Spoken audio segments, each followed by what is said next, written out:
성도 여러분 안녕하십니까? 다음 주에 연말 기도주일을 합니다.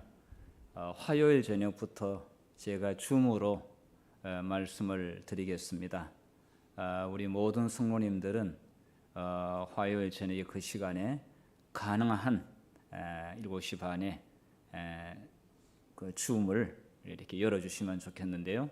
아직 그 줌이 안 되시는 분들은 우리 소그룹 리더가 잘 좀 할 수 있도록 좀 해주시면 감사하겠습니다. 유튜브로가 아니고 영상으로 줌으로 그렇게 말씀을 드리도록 하겠습니다. 12월의 교회 전함의 이 내용이 제목을 보시면은 핵심 단어가 이제 회개라는 단어가 계속 나오고 있습니다. 한마디 한마디가 굉장히 정말 좋은 말씀인데요.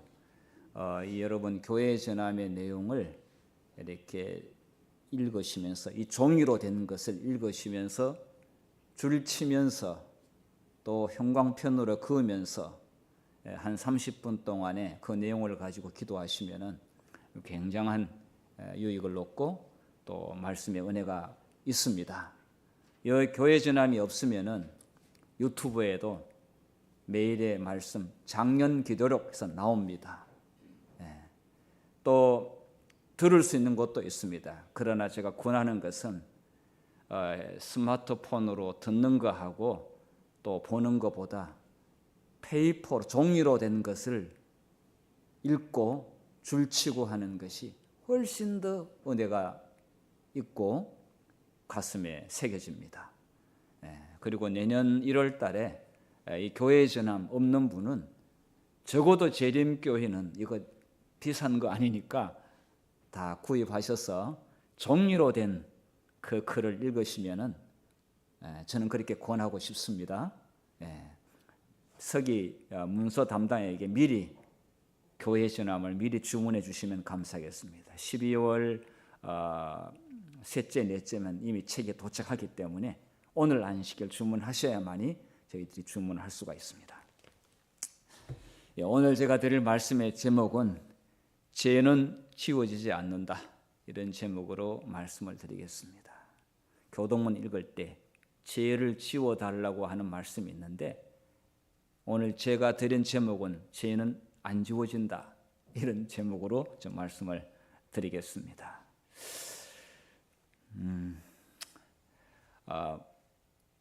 죄가 남긴 상처 또 역시 지워지지 않습니다. 고등학교의 한 학생이 선생님으로부터 무시당하는 말을 좀 들었습니다. 이 학생은 그렇게 공부를 잘하지는 못했습니다. 영어 선생님께서 이 학생에게 너가 무슨 영어를 하면서 그 뒤에 뭐라고 말을 했는데 이 학생이 굉장히 상심했습니다. 그때부터 열심히 저 선생님에게 복수하고자 하는 마음으로 공부를 열심히 했어요. 정말 매일 선생님을 생각하면서 공부를 지독하게 해서 대학에 영문과에 들어갔어요. 영문과에 들어가서 공부를 하는데 2학년 때 교수님을 만났는데 그 교수님이 자기가 고등학교 때 선생님이 대학의 교수님이 되셔서 그 과에 자기를 가르치는 교수님으로 만나게 되었어요. 몇 년 동안에 마음속에 품고 있었던 그 복수의 정신으로 열심히 공부를 했기 때문에 마음속에 거의 하루도 잊어보지 않았어요. 그 선생님을. 이렇게 만나게 될 줄은 몰랐는데 복수할 수 있는 기회가 온 겁니다.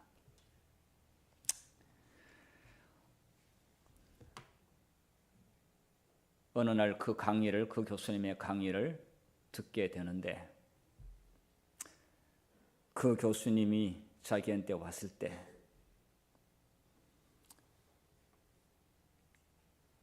하지 말아야 될 말을 했습니다.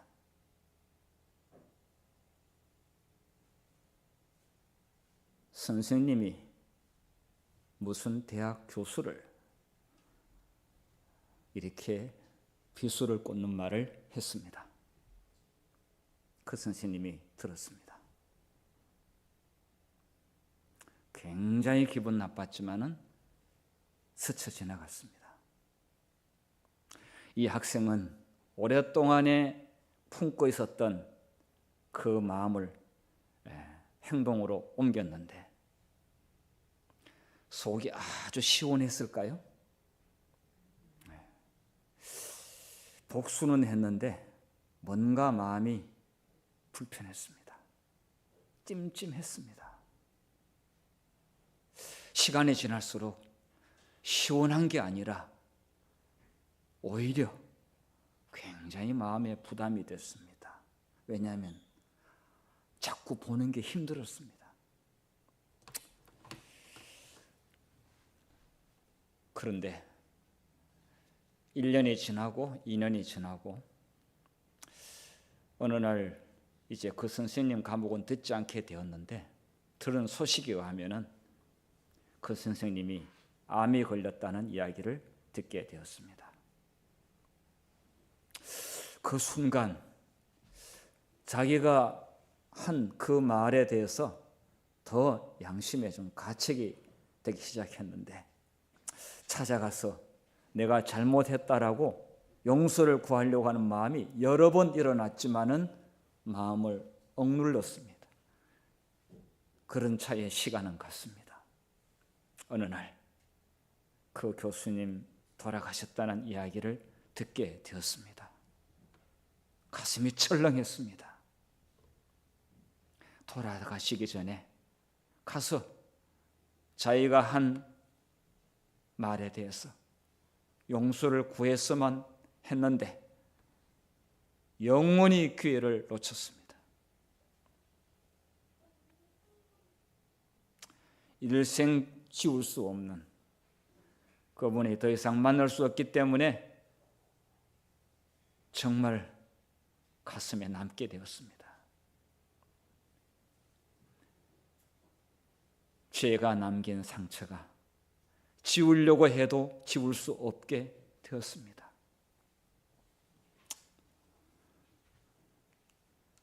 보이스피싱으로 해서 사람들의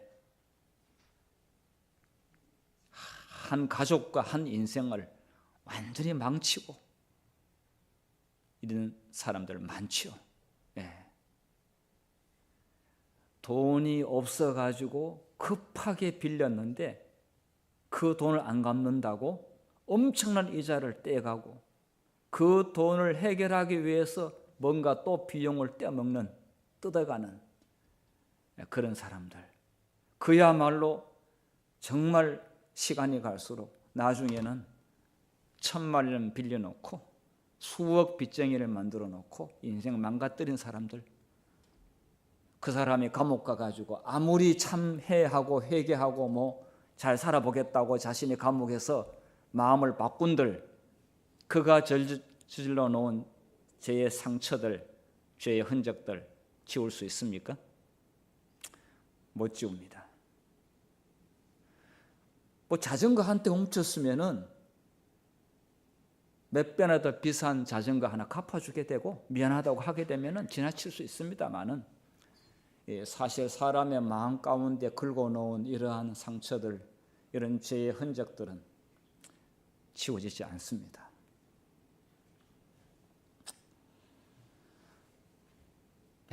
주변에 너무 많습니다. 인생 정말 한순간 잘못 선택해서 이렇게 어려움 겪는 망가진 사람 너무 많죠. 친딸을 13년 동안 성폭행한 아버지. 제가 며칠 전에 봤는데 그 사람 무기징역을 받았더라고요. 감옥 가서 회개한들 그거 없어지겠습니까? 제가 볼 때 감옥 가서도 회개 안 할 사람이더라고. 제가 보니까 10살 때부터 참 죄가 가져온 이 마음의 상처는 굉장히 참혹하고 비참하고 인생을 완전히 망가뜨리는 것을 볼 수가 있습니다. 성경에는 작게 지은 죄나 크게 지은 죄나 죄는 죄입니다. 그리고 죄의 삭은 사망이라고 했습니다. 참 이 일을 어찌할까요?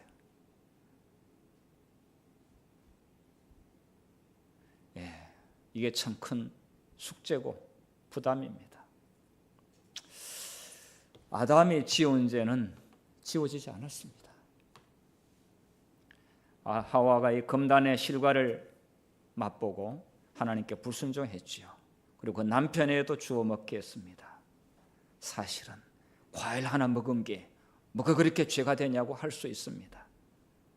그러나 그들의 죄는 비의 수문들을 세 개로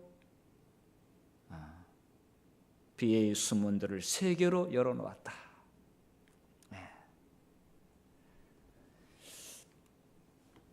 아담이 하와가 나중에 자신들의 죄로 말미암아 생태계, 자연의 세계가 이렇게 변할 줄을 알고 선악과 먹은 하나의 죄가 이렇게 자연에게 영향을 미치는 걸 보고 그들은 슬피 울었습니다.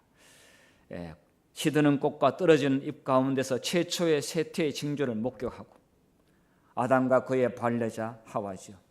그건 오늘날 사람들이 죽은 자를 인하여 슬퍼하는 것보다 더 깊이 슬퍼했다. 처음으로 그 광경을 목도하고 경험한 입장에서 봤을 때 엄청난 슬픔이었습니다. 그런데 이게 또 끝나지 않았습니다. 창세기 3장 15절에 구속의 경륜을 받고 아담과 하와는 구원의 보증을 받고 에덴 동산에서 나왔지만은 그러나 죄는 지워지지 않았습니다. 가인 첫 장남이 차남 아벨을 밭에서 살해했습니다. 그 피 흘려 죽은 아벨의 죽음 소식을 듣고 아담과 하와가 달려왔는데 너무 참혹했습니다. 아벨의 시신을 안고 엄마는 통곡했습니다. 자신들이 지은 죄의 결과가 이렇게 가슴 아프게 할 줄은 몰랐을 것입니다. 죽음을 한 번도 맛보지 않고 경험하지 않았던 이 아담과 하와가 아벨을 장례하면서 자신들의 에덴 동산에서 하나님이 하지 말라고 한 일을 한 것에 대한 죄의 결과가 이렇게 엄청난 결과를 가져올 줄은 정말 그때 죽음을 보면서 죄의 결과가 이런 것이구나 알게 되었습니다. 죄악의 조수가 온 세상을 휩쓸었고 사람들의 악행이 홍수로 말미암아 세상에 범람했습니다. 하나님께서 그들의 멸망을 결정지었습니다. 멸망하기로 하나님께서 결심하고요. 에덴을 창설하신 손이, 에덴 동산을 만들었었던 창조의 하나님의 손이 에덴 동산을 지상에서 철수시켰습니다. 에덴 동산은 사라졌습니다. 그전엔 그래도 적이 있으니까 그곳으로 들어가고자 하는 희망을 안고 살았는데 이제 그것도 보이지 않았습니다. 자신들의 지은 죄로 말미암아 그가 홍수는 보지 못했습니다마는 홍수 얼마 전에 124년 전에 아담은 930세를 살고 죽었습니다. 124년 후에 노아가 탄생했습니다. 아담은 걱정했습니다. 이러다가 뭔가 세상에 심판을 받을 것 같다. 악이 너무 번창하는 걸 보고 죄는 이렇게 지워지지 않는구나. 자, 구원의 보증은 받았지만 아직도 죄의 자국과 흔적과 그 영향력은 무수한 사람들을 파국으로 몰아가고 있는 것을 보고 아담은 계속해서 일생 동안 회개하면서 살았고 잠들었습니다. 여러분, 야곱의 죄는 해결되었을까요? 야곱은 아버지 속이고 형님 속이고 집을 나갔지 않습니까?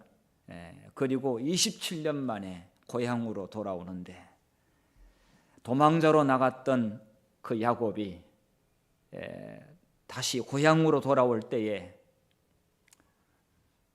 불길한 생각이 떠올랐고, 아버지를 속인 죄는 항상 그 앞에 아른거렸습니다.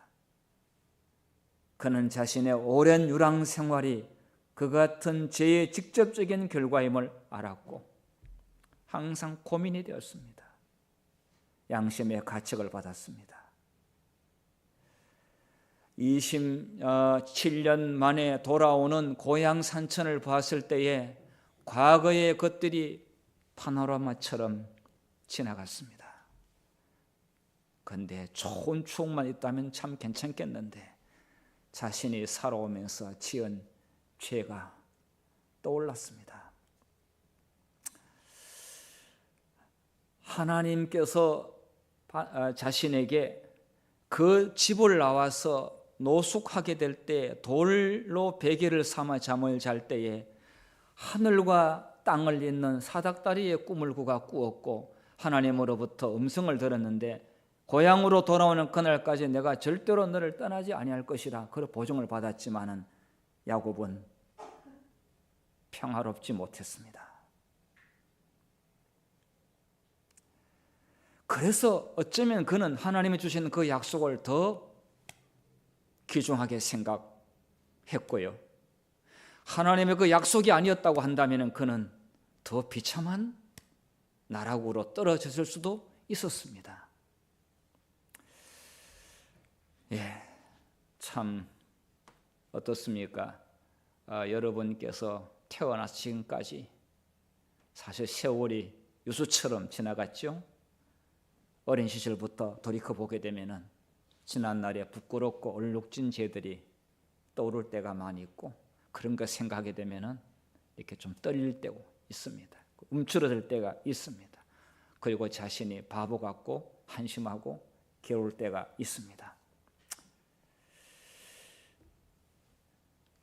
여러분, 평생 따라다니던 이 죄, 돌아온 고향의 길에 도양으로 돌아오는 길에 에서가 400명의 군사를 건드리고 자기를 죽이러 온다고 하는 이야기를 들었을 때 아니나 다를까 올 것이 왔다. 야곱은 심히 두렵고 답답해가지고 정말 형의 마음을 달래기 위해서 그동안 쌓았던 재물 재산을 분리해서 이거 바치면 혹시 형의 마음이 누구로 떨어지지 않을까? 그걸로 마음이 편하지가 않았습니다. 야곱은 엄청난 재산을 일구었습니다. 어떤 사람은 이렇게 생각하기도 합니다. 내가 엄청난 재산을 일구었기 때문에 하나님이 나에게 복을 주셨기 때문에 내가 지은 죄도 다 해결된 걸로 그렇게 생각하는 사람들이 있습니다. 근데 성경 보게 되면 아닙니다. 하나님이 우리가 부지런해가지고 재산을 형식하고 때로는 하나님의 축복을 통해가지고 우리가 부자가 됐습니다. 그렇다고 해가지고 우리가 지은 죄가 하나님께서 눈 감아주시는 것은 아닙니다. 야곱은 홀로 남았습니다. 그리고 어떤 사람과 밤새도록 씨름을 했는데 그 씨름을 하는 가운데서 그의 힘이 딸리고 마지막에 그 낯선 사람이 야곱의 환도뼈를 쳤는데 이 골반이죠. 골반을 쳤는데 이 골반의 뼈가 어그러졌습니다. 정강이 뼈가 어그러져도 엄청나게 아프죠. 그런데 골반 뼈가 이렇게 부러지게 되면은 정말 보통 아픈 게 아닙니다. 못 걷습니다. 거기서 야곱은 골반을 맞아서 몸이 축 늘어지면서 다리가 완전히 땅바닥에 끌리면서 이 낯선 자를 붙들면서 자기의 죄를 고백했는데 이때는 하나님의 천사로 알아들었습니다. 이해했습니다. 그래서 천사를 붙들고 자기 죄를 용서해 달라고 붙잡고 매달렸습니다.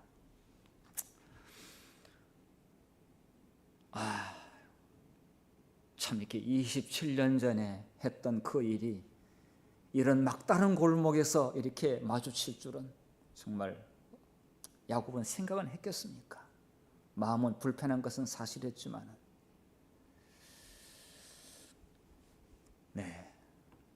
이때부터 야곱은 자기 인생의 3분의 1은 장애인으로 살았습니다. 여러분 잘 아시는 내용이지만은 그날 자기가 이렇게 골반이 뼈가 이렇게 다치면서 형이 에서가 400명의 군사를 거느리고 왔는데 그 앞에서 7번 땅에 엎드렸는데 여러분 땅에 몸을 질질 끌었습니다. 얼마나 아픈지요. 그리고 바짝 숙였습니다. 하나님께서 야곱의 회개의 기도를 들으시고 근데 이제 이 영감의 글에 보면은 부자 선지에 보게 되면 하나님께서 천사를 파송했는데 여기에 야곱에게 보낸 천사 있고 그 다음에 에서에게도 천사를 보냈는데 그 천사를 보내서 형 에서의 마음을 완전히 녹였습니다. 그리고 동생 야곱에 대해서 참으로 불쌍하고 가엾은 그런 것을 마음에 떠올리게 해서 이렇게 화난 형 에서의 분노가 완전히 불쌍히 여기는 마음으로 바꿔놓으신 분이 하나님이십니다. 이렇게 해서 극적인 상봉을 통해 가지고 화해를 하게 됐습니다.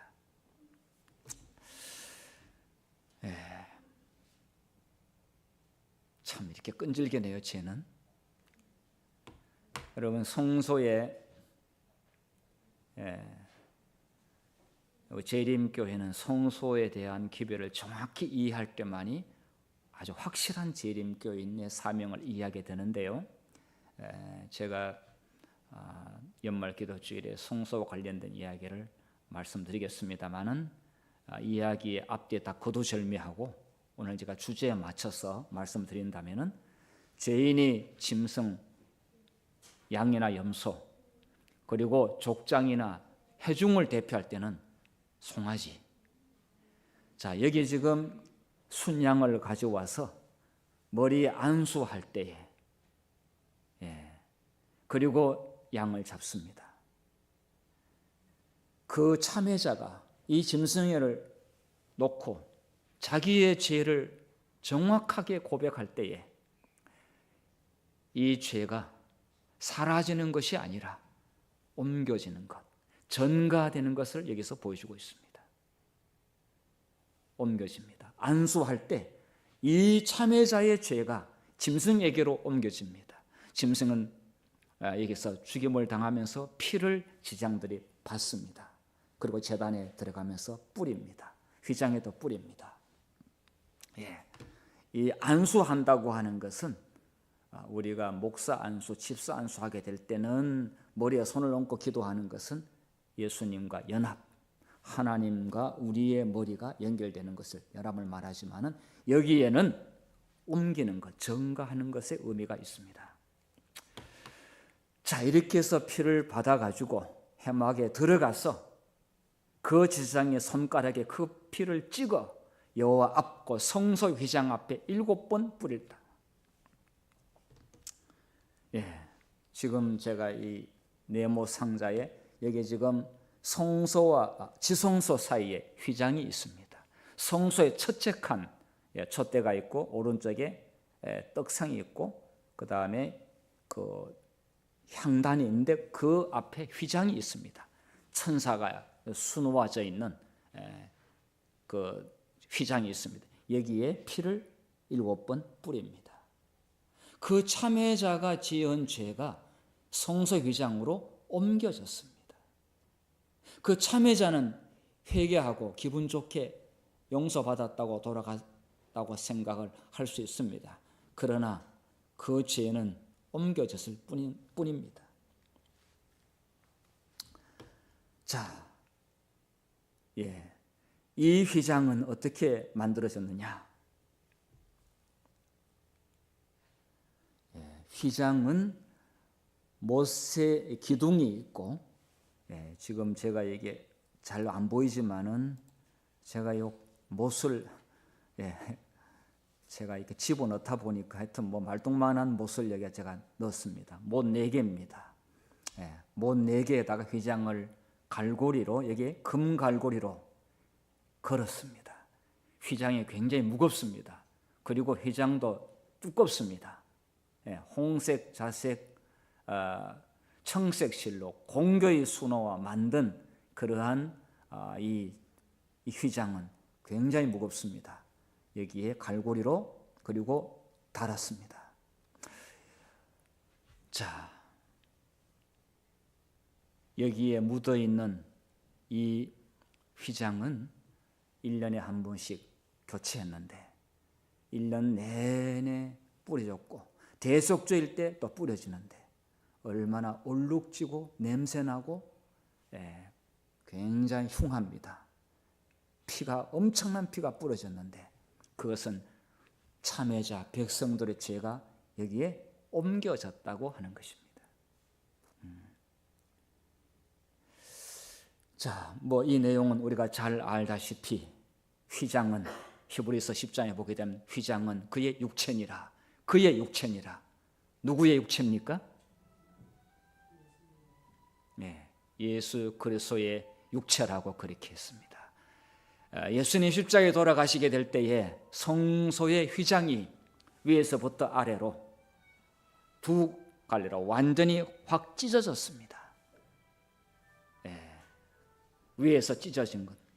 예수님의 실제 휘장은 예수님의 몸을 상징하는데 실제의 오리지널 원형이신 예수님의 몸이 찢기는 그런 것을 상징하고 있습니다.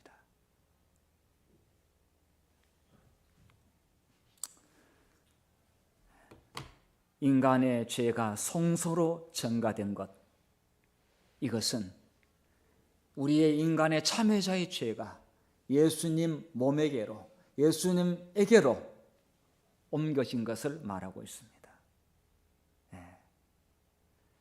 도말됐다 이 말은 원래 이제 이 도자는 도장 페인트 칠할 때 도장 건데 말은 지웠다는 것입니다. 싹 덮어서 지웠다는 것인데 도말되지 않았습니다. 이는 언제 되는가? 조금 나중에 이따 좀 말씀드리겠고요. 성소로 옮겨졌고 이 말은 예수님께로 옮겨졌다는 것입니다. 다니엘서 8장 14절은 이제 하늘 성소의 정결을 말씀했는데 우리가 인간의 지은 죄가 사라지지 아니하고 지금 하늘 성소에 거기에 묻어져 있는데 그 성소가 정결하게 되어야 인간이 참회하고 고백한 죄가 드디어 그때에 도말되는 것입니다.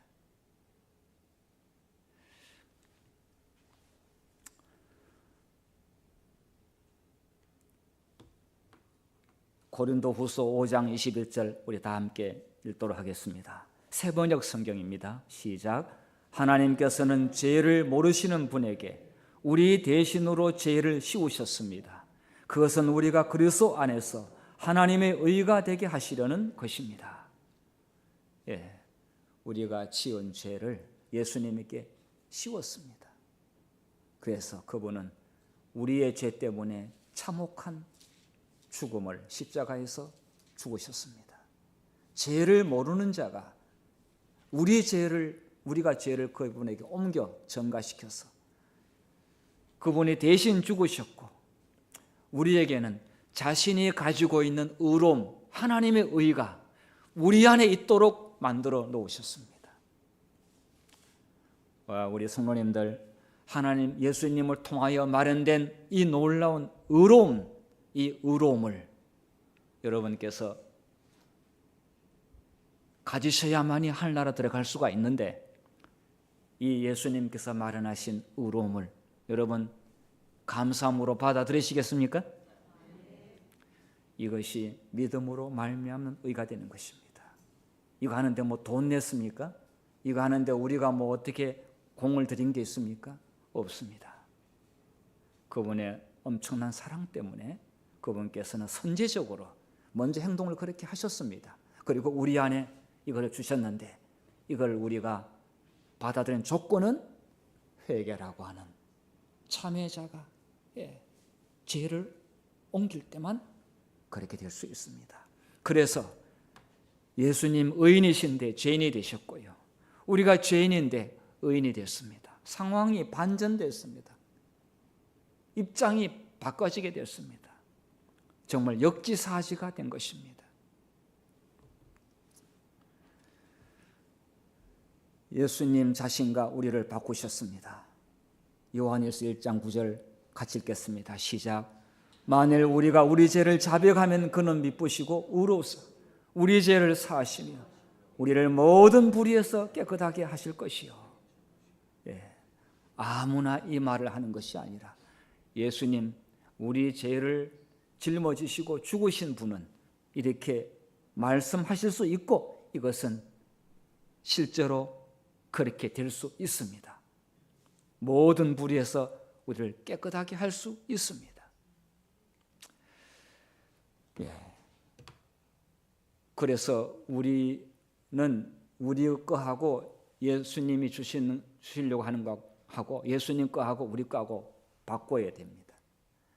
그래서의 제자들은 자신의 무능함을 깊이 느끼고 겸비와 기도로 그들의 연약함을 그분의 능력에, 그들의 무지를 그분의 지혜에, 그들의 무가치함을 그분의 의로우심에, 그들의 가난함을 그분의 다없는 부요함에 연결시켰다. 놀라운 구원입니다. 이것을 가지고 어메이징하다고 그래요. 놀라운 은혜. 이것은 우리가 하늘나라 가서도 영원토록 연구하고 생각해야 될 구속의 아름다운 주제라고 했습니다.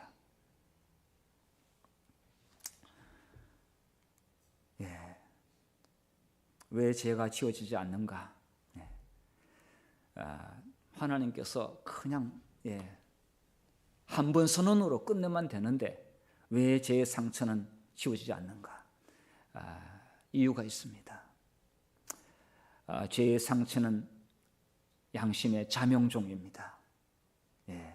성령께서 우리에게 하나님이 보내시는 것은, 성령을 보내시는 것은 죄에 대하여, 의에 대하여, 심판에 대하여 세상을 책망하시리라. 우리에게 달콤한 이야기만 하시는 것이 아니라 우리를 구원하시기 위하여 우리가 길에서 벗어났을 때, 죄를 지을 때 성령께서는 우리를 책망하신다고 했습니다. 그리고 지었던 죄 또다시 짓지 말라고 자명종 알람이 울립니다. 내가 하기 싫어했던 것을 또 나도 모르게 하고 있다면 정신을 바짝 차리게 되죠.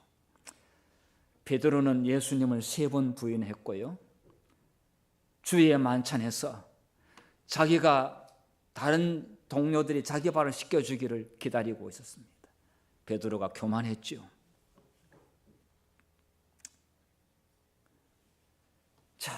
그런데 베드로가 나중에 회개하고 성령 받고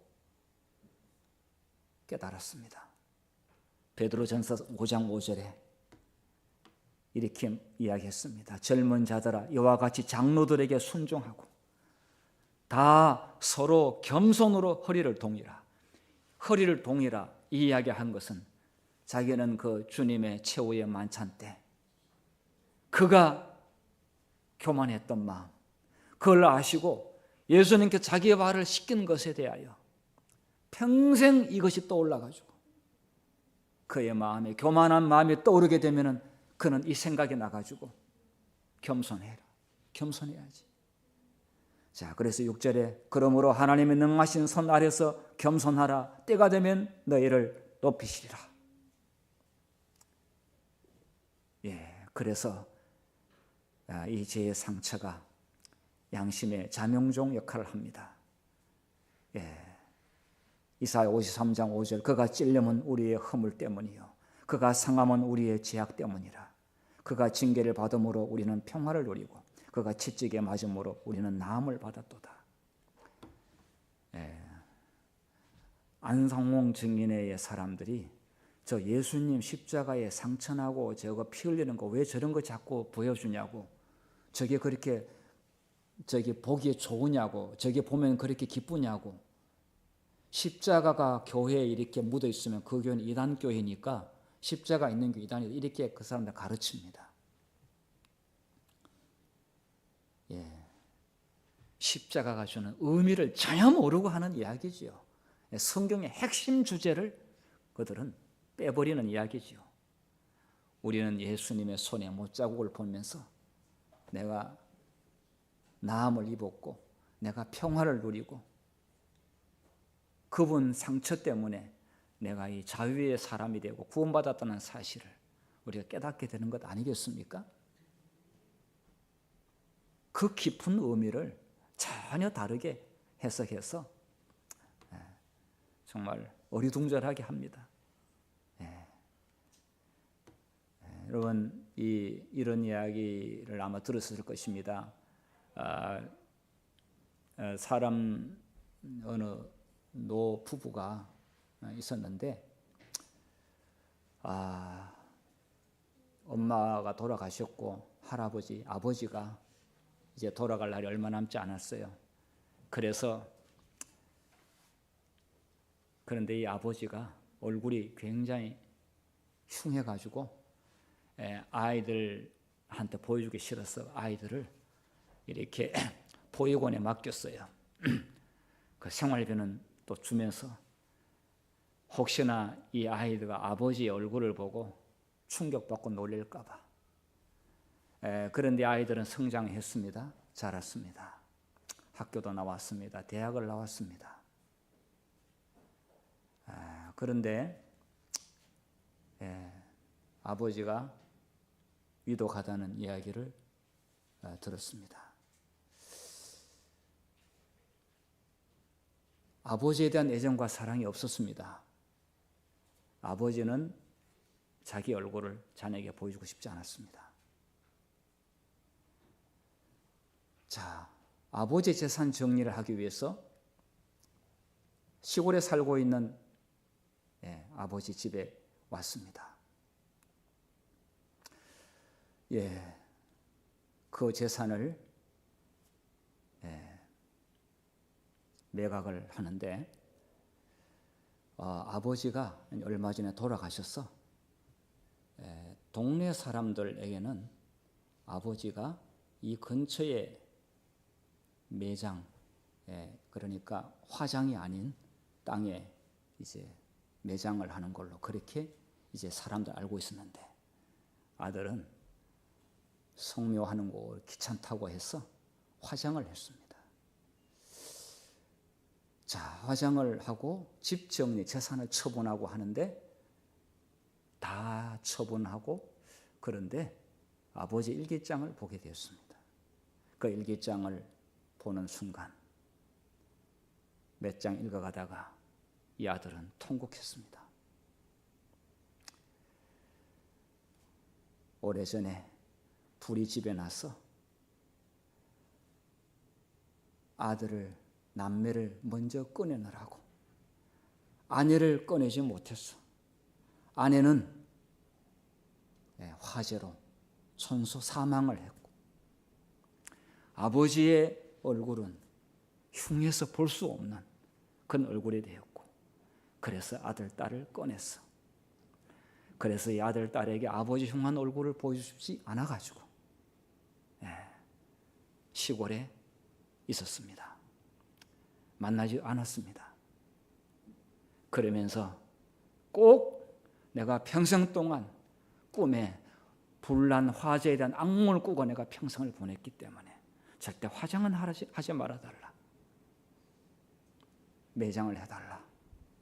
그렇게 했는데 이미 화장을 했고 장례는 다 끝난 이후였습니다.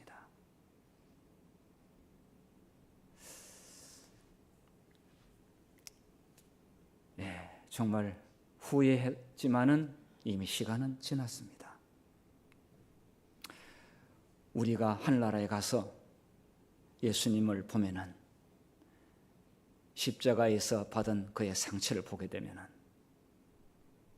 우리는 예수님을 원망할까요? 우리는 우리가 그분 때문에 구원받은 것에 대해서 감사하게 될 것입니다. 죄의 자국은 남았지만은 우리 예수님께를 구원하는 것으로 인하여 우리는 하늘 아버지께 감사를 드릴 수가 있습니다. 우리는 계속해서 하늘 성소를 계속 바라보면서 주님 오심을 고대할 필요가 있습니다. 날마다 은혜의 보좌 앞으로 힘을 얻기 위하여 우리는 그쪽으로 하늘 성소에게로 갈 필요가 있습니다. 그 길은 우리를 위하여 열어놓으신 새로운 살길, 산길이 아니라 살길, 죽어야 할 마땅한 이 죄인이 살 길을 여기밖에 없는데 예수님이 계신 하늘 성소로 우리가 나가야 되지 않겠습니까? 이제 죄의 흔적과 모든 것은 이제 언제 끝나느냐? 하늘에서 시작된 대쟁투는 하늘에서 끝납니다. 지상에서 끝나지 않습니다. 우리가 재림할 때 올라가서 천년기 동안 이 세상의 죄를 심판하고 천년기 후에 이 지구를 다시 회복하게 될 때, 그때 사단과 죄는 완전히 이 우주에서 불살라지게 됩니다. 소멸됩니다. 이사야 43장 25절 읽겠습니다. 시작. 나 곧 나는 나를 위하여 내 허물을 도말하는 자니 내 죄를 기억하지 아니하리라. 자, 대쟁투의 제일 마지막에 이런 말씀이 있는데요. 이것은 정말 죄의 흔적과 상처는 영원히 끝나는 날이 있습니다. 같이 읽겠습니다. 시작. 대쟁투는 끝났다. 죄와 의인들은 없어졌다. 온 우주는 깨끗해졌다. 오직 조와 기쁨의 맥박만이 온 우주의 만물을 통하여 포동한다. 생명과 빛과 환희가 만물을 창조하신 분에게서 끝없이 넓은 우주로 퍼져나간다. 가장 작은 원자로부터 가장 큰 세계에 이르기까지 만물은 생물계와 무생물계를 막론하고 조금 더 흠이 없는 아름다움과 완전한 기쁨으로 하나님은 사랑이시라고 선포한다. 우리는 여러 죄의 상처와 흔적을 가지고 있지만은 그러나 하늘 성소에 계신 예수님을 바라보고 구원의 보증을 굳게 붙잡는 자는 반드시 이 자리에 참여하게 될 줄로 믿습니다. 너는 내게로 돌아오라. 오늘 우리에게 호소하고 있습니다. 내게로 돌아오라. 내가 너를 구속하였느니라. 내게 오는 자는 내가 결코 내쫓지 아니하리라. 우리 예수님의 초청에 여러분 기쁨으로 응하시고 다시 한번 예수님의 그 속죄의 은혜를 기억하면서 주님 앞으로 회개하며 나오시는 모두가 되기를 바라면서 오늘 말씀을